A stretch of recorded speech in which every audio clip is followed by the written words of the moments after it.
Defending a village in Minecraft 1.14 is actually pretty simple. However, because villages have all different shapes and sizes, it takes a long time to protect one, no matter what technique you use. However, in this video, I want to show you a bunch of different ways on how to defend one from the pillagers and, of course, the normal ambient mobs. So, let's get into it. As you can see here, I've got 5 examples, and this is just to simplify the whole thing and to show you each technique in turn, and then I'll show you what it looks like around a proper village. So this is our fake village at the end of here, and this just makes it simple. So I'm going to spawn a pillager here, he'll run, and he'll start shooting Perkins over here. Hello, Perkins. Nice to see you. You're going to be our little tester for now, and this technique is one that I call plants versus pillagers. So the way that we're going to defend Perkins over there is by creating a wall using 2 of the new blocks in Minecraft, the sweetberry bush and the bamboo.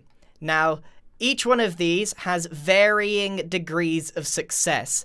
The benefits of this one is that it's incredibly cheap because all we've got to do is find some bamboo, let it grow, harvest it, and the same with the sweet berries. So here's the principle behind it. And each of these will have massive pros and cons. So around the village, and this would take a long time, like I said, all of these take a long time to do. You plant all this bamboo. Now, all this does is confuse the pillagers' pathing mechanics. And then either side of the bamboo, you can put some sweet berry bushes, or even mix in layers and layers of them. So you could even put some sweet berry bushes mixed in with the bamboo to try and force them to get in there and take some damage as they go against the pillagers. And the other benefit is that it is a natural defense. This is all plant material and it does create a really weird effect. But anyway, let's just bone meal this to speed up the process. Okay, that looks like a pretty formidable defense. Now the thing is, pillagers won't walk through sweet berry bushes. All they do is stop here. However, if you didn't have the bamboo here to block their way, they would still be able to shoot this guy if he had the range, because obviously it's only 1 block high. But you mix in the bamboo and they get very confused. This is a very cheap and easy way to make a wall, and it looks all natural. Spawn in a few pillagers here. You can see he's going straight for the villager. He's trying to make his way through the bamboo forest, and he's taking damage as he goes along. So as you mix them in, it does damage as they walk through, and I've obviously done a pretty bad job here. I could have put more sweet berry bushes in, but now they're stuck. They're taking damage, and they can't get through. So there's lots of benefits to this. Obviously, I can harvest these and just create more and more sweet berry bushes. Now, even if I let these guys through, somehow they get through, they would just stop there.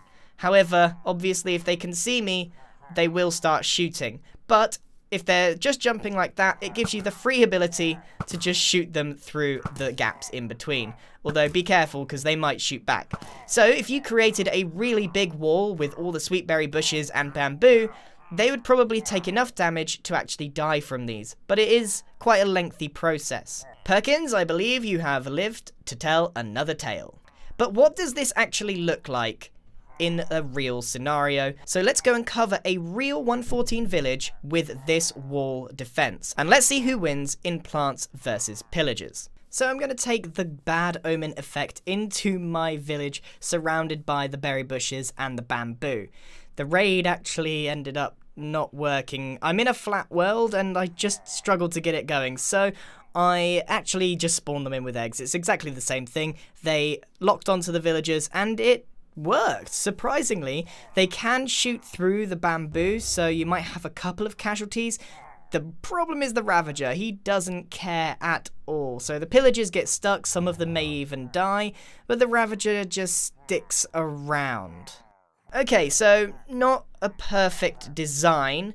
However, it definitely works to a certain degree, but the benefits of this one are, as I said, it's very cheap and quick to make. The next defense that I want to show you is the Wall of Hurt. Now, this is a very interesting one, And it's a little bit more expensive. Some of these are cheap, some of these are expensive. So what we've got is a few magma blocks. Now these are easy to pick up in the nether, so they are slightly more late game.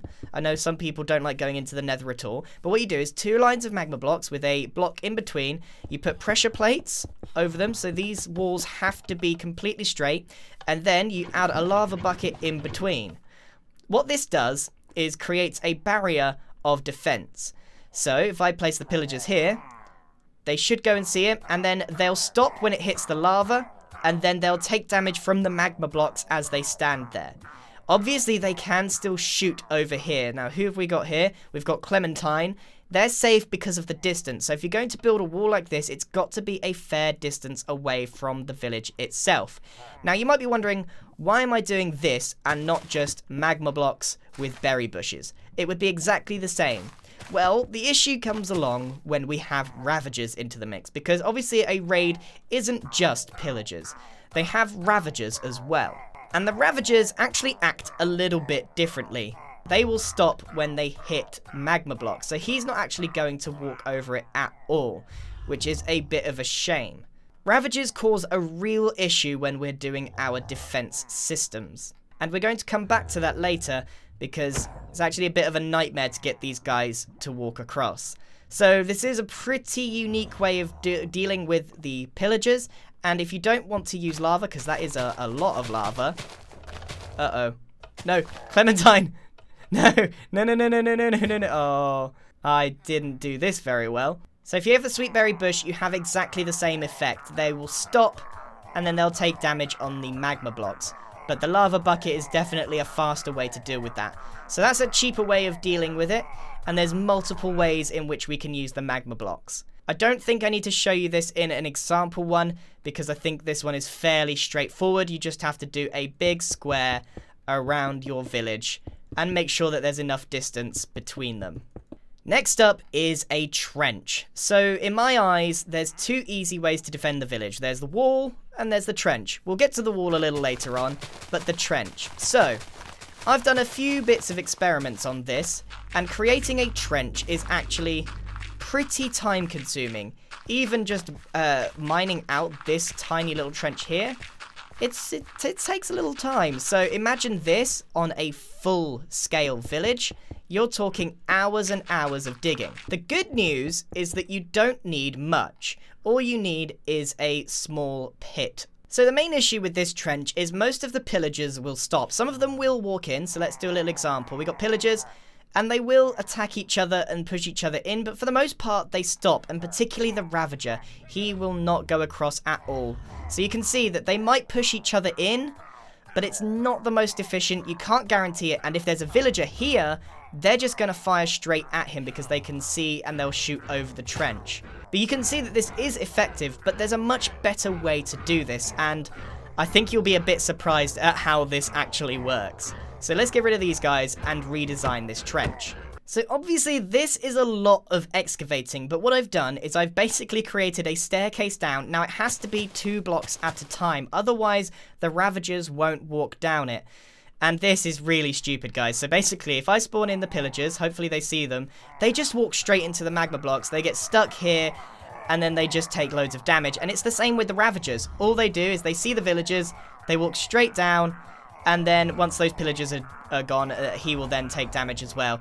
It's seriously the easiest way. Now, you do have to take a slight precaution because the villagers may actually walk into this pit themselves by accident, exactly like that. And then they're a goner, for sure. So, what you can do is, again, use the sweet berry bushes, because remember, the pillagers need to be able to see the villagers and have that line of sight to be able to walk down in here anyway. They just like tunnel vision and they go straight for them. So if we create a little barrier of berry bushes, which of course they can see over, these guys won't then walk because they won't go into the berry bushes. See that? He just stopped straight there. And when the pillagers come, they're obviously in a panic flapping about, and then we've got our defense. So let's see what this looks like in a real setting, because I believe that Gerald here, you're not a particularly good example with your one house. We need a full village to see if this works in its entirety. So let's go and have a look.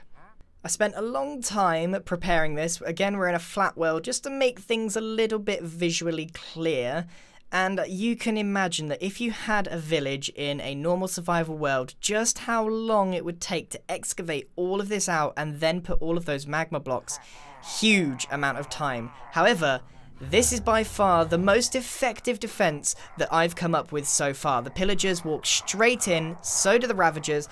They barely ever take a shot at the villagers. They can't see them properly, and I've actually put in way more pillagers than is strictly necessary. You can see that they do pop off a few shots, and it does hit the villager, but on the whole, not a lot, and I did put way too many pillagers here. Total success. So let's move on to probably the most obvious one. Oh, what are you doing here? Whoa, whoa, whoa, whoa. Jeez. I don't think I've ever seen anything like... I've never seen a villager move so fast in my life. Oh my goodness. Stop.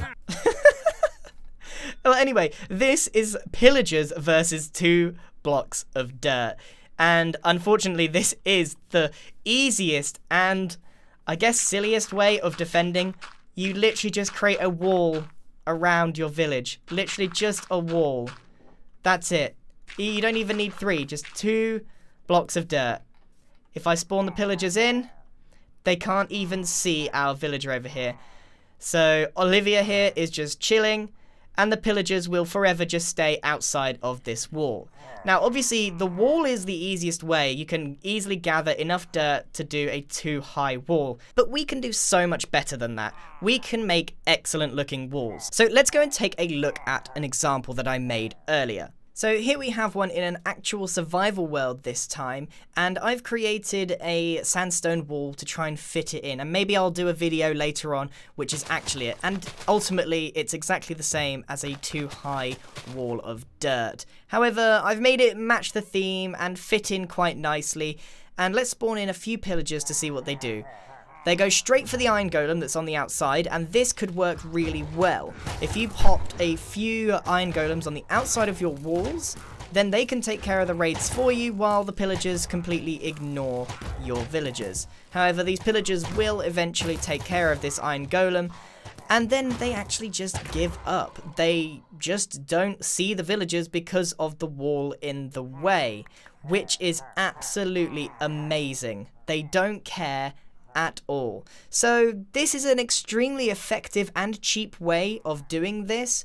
However, the main way to get rid of them is through iron golem spawning, which is very, very expensive. So I would call this a success, and the wall, I think, looks pretty cool as well. So yeah, it definitely works, but unfortunately, the pillagers will just hang around outside. This doesn't actually kill them at all.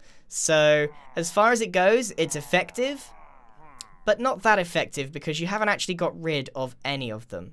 So, let's move on to our final one. Now, this one is, again, a fairly obvious one. The villagers do this themselves. Basically, you create your own iron golem army. Now, I'm not sure why that didn't spawn. There we go. So I've now got my own army. I don't need a wall, I don't need a trench, I don't need anything because the pillagers, well, let's be honest, they don't stand a chance. Even the ravagers don't stand a chance. These guys deal so much damage and they take care of them very, very quickly. But there is a very big issue with this particular design. With it being open warfare, like it is, like it is there, there's a slight issue. Basically, these guys can't be everywhere. Obviously, in this test laboratory setting, these guys are all stuck in a tube. And that's not exactly a fair experiment. So let's go and have a look what this looks like in a real setting. Because it does work, it's just not perfect. This time, I've actually got a real raid to show you, and I've put iron golems all over it to show how they would work with the terrain and stuff. And as you can see, they do a pretty good job, especially when there's only a few pillagers, because the iron golems outnumber them. Now, I did do quite a lot of iron golems, which leads me to the biggest downfall. It's so expensive. We're talking hundreds of blocks of iron to produce even a small army of iron golems, which is out of reach for a lot of players. However, you can see they do a lot of damage to these guys, and they also free roam, so they might not necessarily be in the correct place at the correct time, and the iron golems can take a hit and fall themselves, so you'd have to constantly be replacing them. One of the benefits to this, though, is that you can get involved, but the villagers do actually take a few losses as well. You can be building more iron golems as it goes on, or you can even get involved in the fight and maybe take the last kill as I did and enjoy the hero of the village animation and sound and all of that kind of stuff. So ultimately, it's a very expensive and risky move, but it's a more fun way to deal with them because it feels like you're actually going head to head with the pillagers rather than just having a trench take care of them for you. Again, it's up to you how you want to tackle those pillagers.